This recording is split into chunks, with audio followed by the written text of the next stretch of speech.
Speaker of Parliament mahilig sa singit eh. Ah, yung 1 bilyong yan, naalala ko yung claim ni Montulfo na nakaiwan daw ng 1 bilyong piso si Pangulong Duterte sa Malacanang. Alam nyo, hindi naman po inaus si Pangulong Duterte. Peaceful transition of power. Paano ka makakaiwan ng 1 bilyon? Kung Mayo pa lang, alam mo na, matapos na yung term mo eh. Kung meron ba 1 billion granting without conceding, may 1 billion doon, hindi maiuwi mo yun. Ang tagal ng panahon para maiuwi mo 1 billion. Kung siguro, 1,000 piso, 2,000 piso, nakakalimutan mo sa drawer, pwede. 1 billion! Alam niyo ba kung gaano karami 1 billion? Yung 1 milyong piso, ganyan, mga ganyan kalaki, di ba? Mga 12 inches, more or less, yung haba.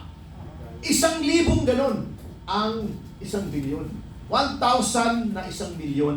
Nakalimutan mo, hindi mo napansin. Kaya yun ang mga tiradang... Ano lang, boss, 1 minute lang. Ito. 1 minute lang. Alam mo si Montulfo, anak niya sa labas yan si Madriaga. Sige po natin yung 1 minute and then we'll acknowledge Dr. Lloyd. Yes po, 1 minute lang po. Alam mo ba't ako nagagalit? Una, hindi talaga kilala yan sa PSG, VP PSG, sa security detail ng Pangulong Duterte at Vice President Sara Duterte.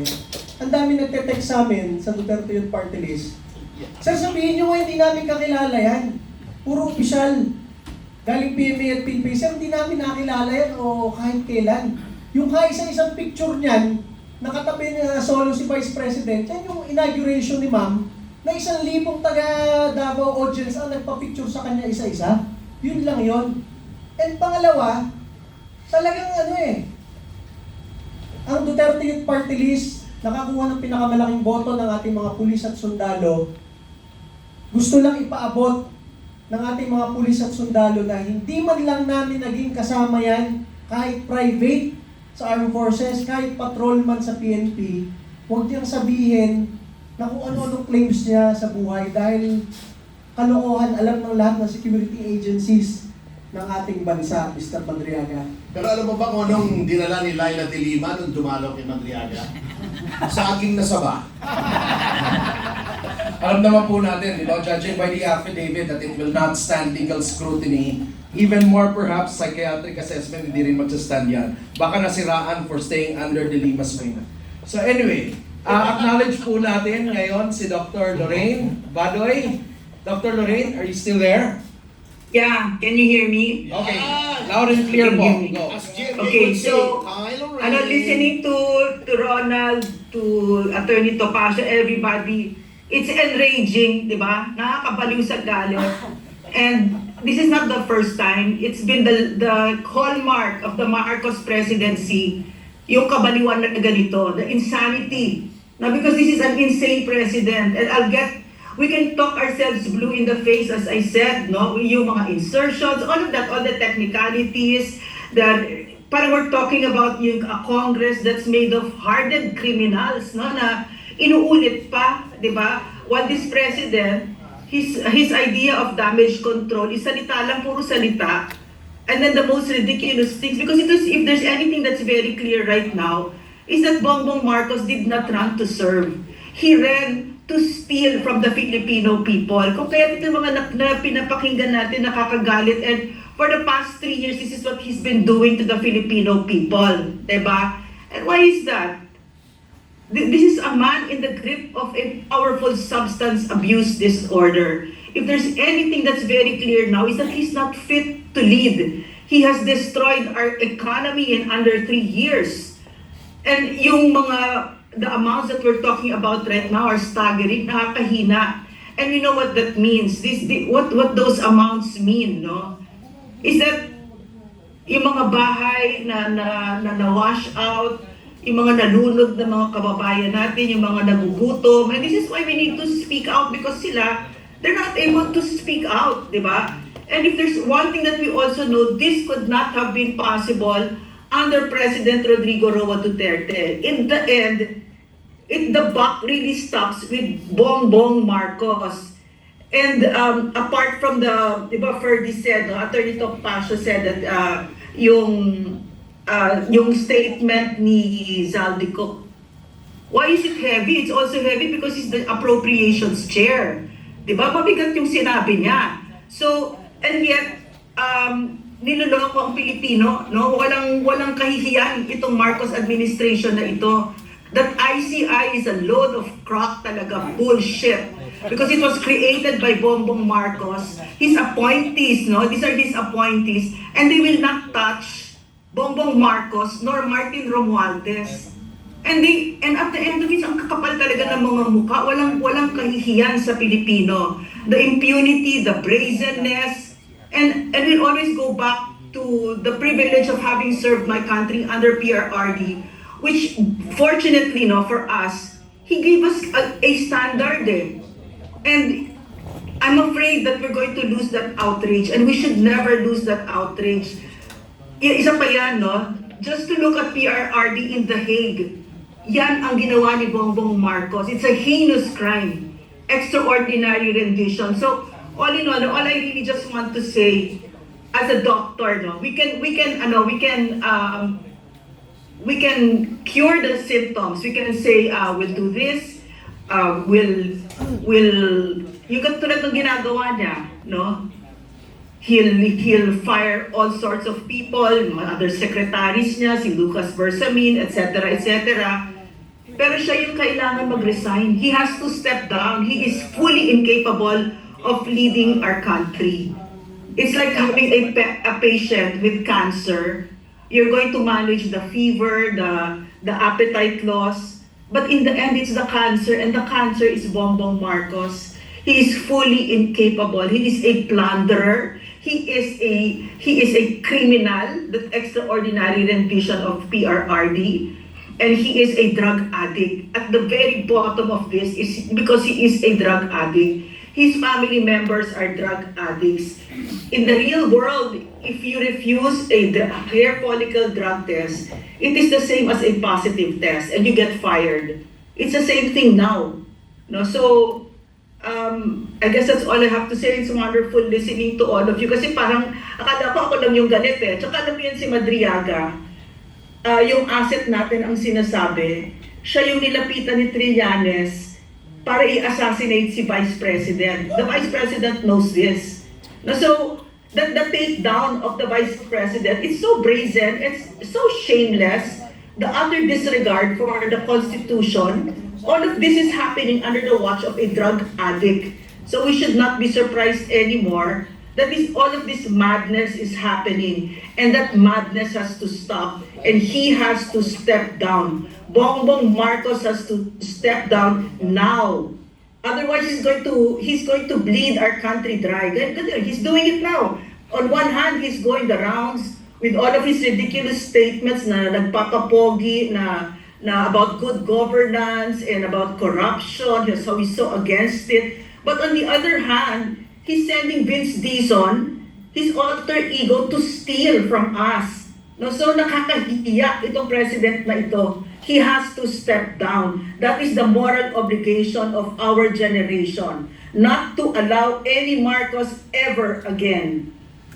That's it. Thank you. Thank you, Dr. Lorraine, for that. May question po na pumasok dito ngayon from Dare to Us. Sa mga hindi pa po nag-follow ka Dare to Us, siya yung pina-follow ko if I want to understand about the budget. Yeah. Kasi yun yung parang focus niya.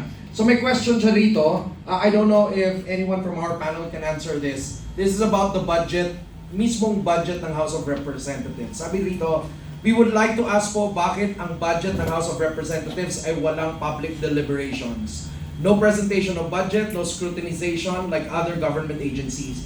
We would like to raise the issue of excessive cash balance of the House. According to 224 COA report, may 27.6 billion cash and cash equivalents ang House of Representatives as of December 31, 2024. In 2023, it was 18.657 billion.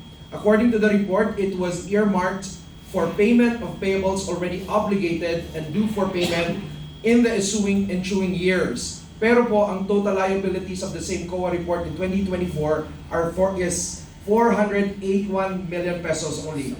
Bakit po ang daming cash ng House? For what purpose? Yearly, there is also a realignment of funds from personal services and capital outlay to MOOEs. And on top of that, 17.324 billion pa silang net to GAA increase in 2025 and 10.5 billion increase in FY 2026 budget.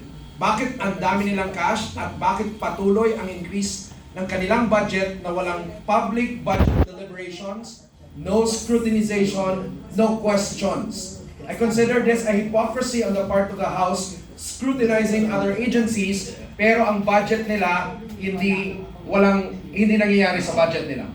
Anyone can answer. Actually, ganito yan, ano? The fundamental question there is, bakit walang deliberation? Simple. Ayaw nilang ipaalam sa atin. Case in point, the 2025 GAA was unconstitutionally certified as urgent. Can you imagine? Budget urgent. Anong ibig sabihin kung bakit may GAA deliberation? Kasi nga, ang legislature, ang guardian of the public purse, of the national treasury. Kaya dapat yan, binubusisi lahat. Tama yung sinabi ni Chairman Cardema. Binubusisi yan. Bakit ganito? Bakit ganon? Ito bang agency na to? Nagamit mo ba yung binigay namin sa'yo? Hindi mo pala nagamit? Bakit ka namin bibigyan ulit? Etong binigay namin sa'yo, bakit dito mo ginamit sa ibang purpose? Dapat makastigo ka, etc. Can you imagine that 2025 GAA was certified as urgent? What does certification of urgency mean? It means that you dispense with the reading, the first, second, and third readings on 3 separate days. Meaning to say, isang araw lang, pwede mo nang i-approve yung pending legislation. Anong purpose ng certification of urgency? Nagkakagulo. Di ba? Magdideclare ka ng national emergency by law. Urgent yun. Lumindol. Nagkaroon ng the big one, wag naman. Kailangan ipasa mo itong supplemental budget in 1 day. Ang dami natabunan, ang dami nagugutom, walang tubig, walang kuryente. 1 day. Pero budget, urgent. Di ba kinall out niya si Pangulong Marcos ni Justice Lloren in his separate opinion? It is unconstitutional because you do not use a certificate of urgency on the budget which is supposed to be subjected to the longest debate. Kasi unang-una, yan ang budget ng bayan. Pangalawa, 1 taon a-applyan. At number 3, billion, trillion pa nga ang involved. So, bakit maraming cash? Iniipit nila yung cash. Bakit walang public deliberation? Napilitan lang sila. Eto, kung napapansin nyo, napilitan lang sila sa MyCam. Pero kung napapansin nyo, sino man nanood nung sa MyCam, nagtiyaga. Ako nagtiyaga mag-a-adjourn sila. Bago magpupulong-pulong sila ron, magkukumpul-kumpul sila sa isang lugar. Hindi rin natin alam kung ano pinag-uusapan. Bago mag-resume, meron ng desisyon. Wala rin. Ila-livestream pa nila.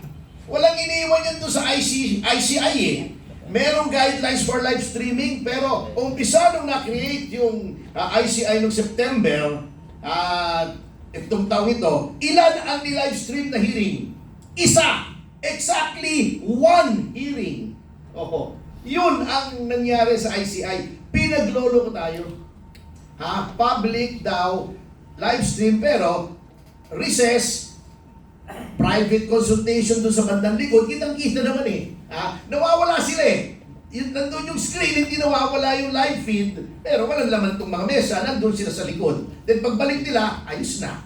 Meron ng usapan, anong klase yun? How that decision has arrived at hindi rin natin alam. So, ginagago lang po tayo. Kunwari transparent. Oo, kunyari, ay nako. Parang ICI na lahat, kunyari lang, puro dapat talaga ang palitan na ang yung, di ba meron silang parang steam, yung may bagong buha, di ba? Oo, dapat palitan na niyo yung kanta niya Ano yung papalit mo? Yung kay, sino to? Si Anthony Castelo? Balat kayo pala ang Balat kayo. Sir Cardena, you wanna add to this? Balat partner. Siguro, madagdag ko lang yung experience namin dyan sa house. Noong 2019, Hindi agad kami nakaupo. Tapos may lumapit sa Sabi akin. mo kung bakit? Huwag na. Ikaw nga, excuse me. Hindi agad kami nakaupo. Tapos may lumapit sa akin mga congressmen. Sabi, Kong na rin tawag sa akin, Kong elect ako nun. Kong, benta nyo na lang yung Duterte yun. Baka ano pa kayo, 20, 30 million. Sabi ko, putang ina. Hindi kami nakikipag-away para sa pera. Wala nga kami pakialam dyan sa budget sa Kongreso eh. Gusto lang namin makipagdebate, magsalita, makipag-away sa mga makakaliwang grupo sa bansa. So yan ang nangyari. Pag-upo namin sa Kongreso, Vice Chair kami ng National Defense, yun ang tinututukan namin. Kaya tinutulungan namin mga kabataang Pilipino, huwag ma-recruit ng NPA at ito mga taga-AFP at PNP. Tapos ang House Bill ng Duterte Youth Party List noong unang term namin, yung pagbabalik ng Anti-Subversion Law, Anti-CPP-NPA Act, na kapag ikaw nagtatransact, nangungulekta ng revolutionary taxes and everything, lahat kayo. O ikaw politiko na nagbibigay ng pera sa mga makakaliwang grupo sa NPA, kasali ka rin. Mga ganyan. Kinakausap na naman kami ng mga ibang kongresista. Kung, pasensya na hindi kami makapirma dyan eh. Sayang yung mga butanteng mga makakaliwa sa probinsya, marami yun. May ganun. Meron naman, Ronald, okay yan. Kaya lang di kami makasuporta kasi ano eh, magrarally itong mga makakaliwa sa probinsya namin eh. Sabi ko, alam niyo, sabi ko sa mga kongresista, medyo radical kasi kami sa kongreso.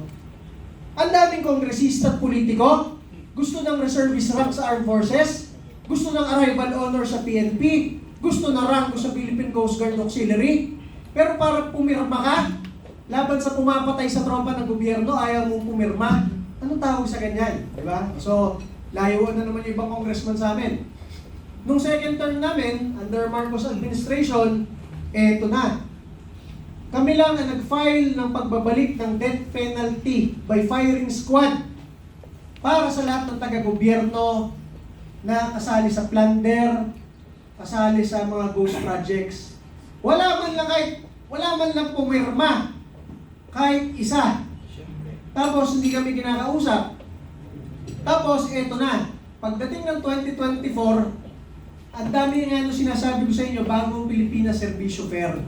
Nasabi ni Mayor Magalong, pag umattend ka, meron kang 777, 21 million para sa isang attendance.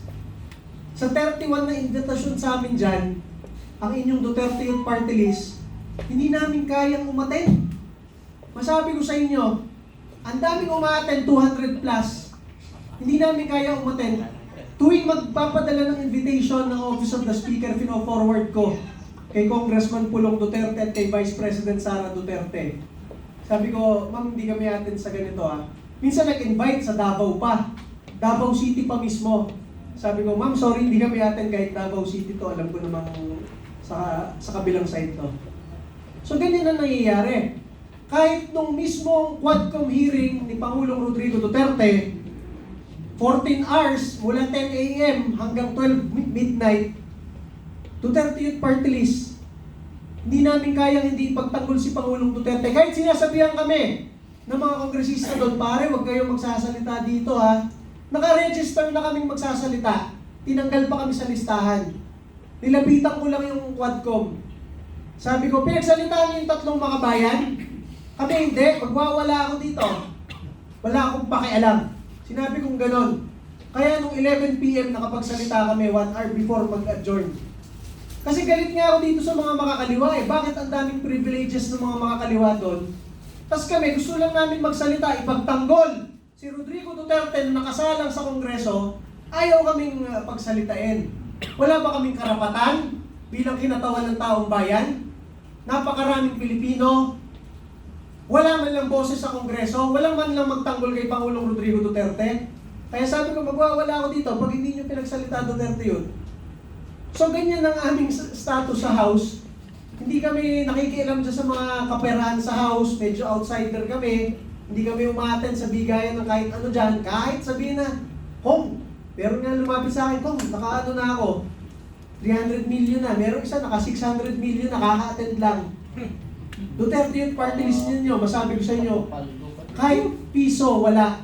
At masabi ko sa inyo, Eto sa Pilipinas, sa Pilipinas. Pupunta ako sa barangay. Pupunta ako sa isang bayan. Pupunta ako sa isang probinsya. Tapos ang sasabihin ng mga politikong kausap ko, pare, mag-e-eleksyon na dito, 500, 1,000 ang bayad sa kada butante. Kailangan nyo yan para manalo. Tangin na ako, iinom na naman ako ng Losartan. Yung Losartan sa high blood yun.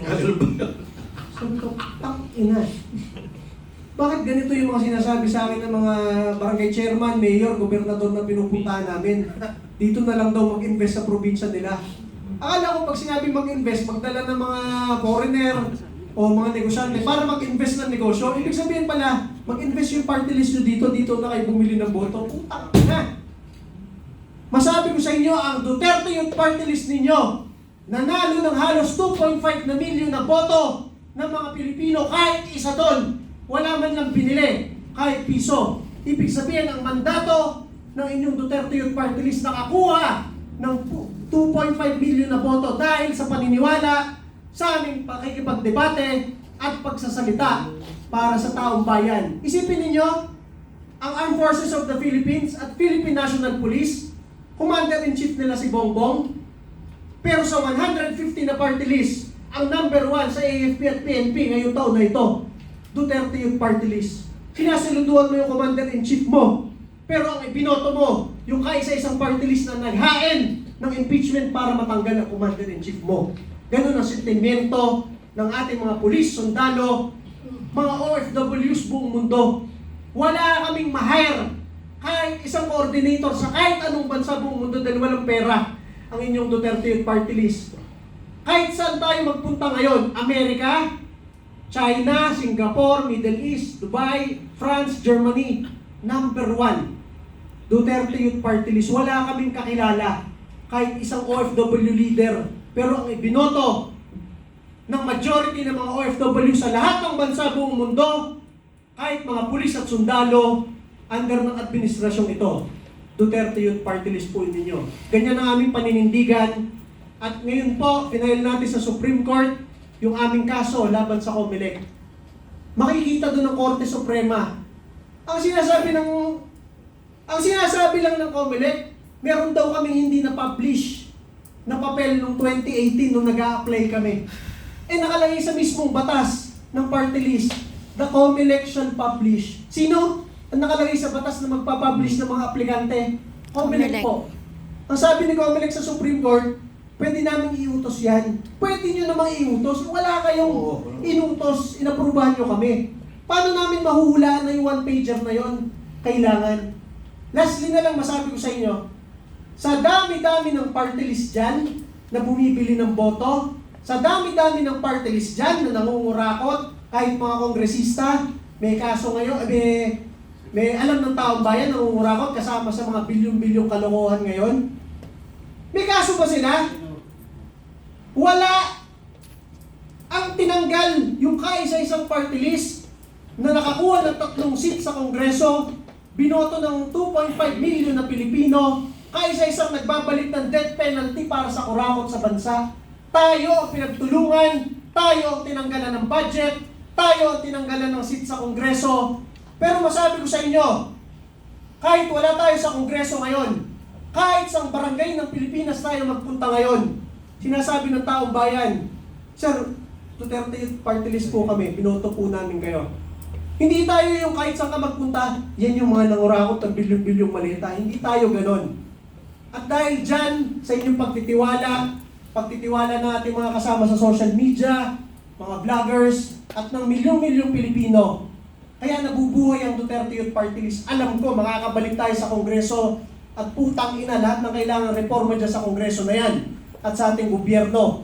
Lalo na pag naging Pangulo si Sara Duterte, tayo ang magbabago ng Pilipinas. Talagang Rob,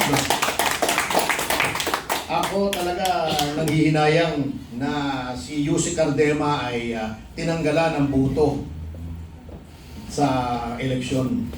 Sayang na sayang, kailangan natin yan.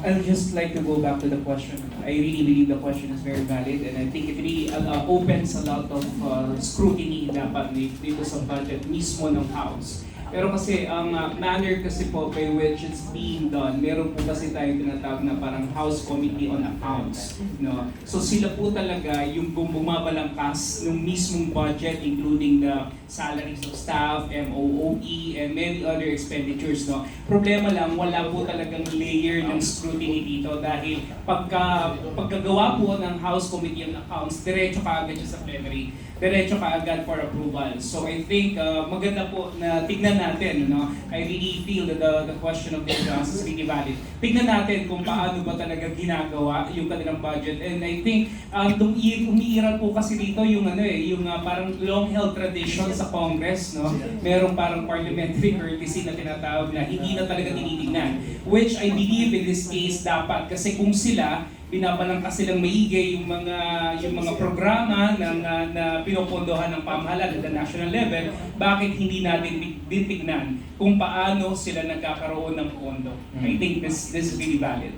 May Follow follow-up. yata yun, Rob, si Terry Ridon, yung accounts, di ba? Siya ang chairman. Kilala niyo si Terry Ridon, di ba? Yung may bombolya sa pisngi. Okay ba yan? Okay, sige po. Oo.